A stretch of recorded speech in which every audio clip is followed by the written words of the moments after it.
Hey everyone, welcome back to my YouTube channel. In this video, I'm going to show you how to buy stocks on Charles Schwab.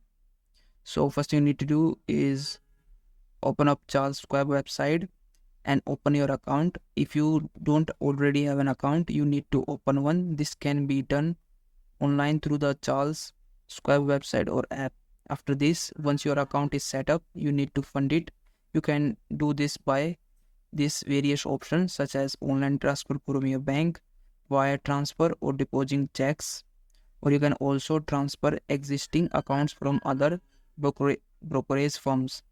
After this, log in your account and then use the search bar to find the stock you wish to buy by entering the company name or ticker symbol and click on the stock on the search result to view its details including current price, chart and news.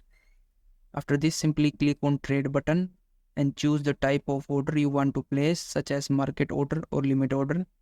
Enter the number of share you wish to buy, review your account and then submit.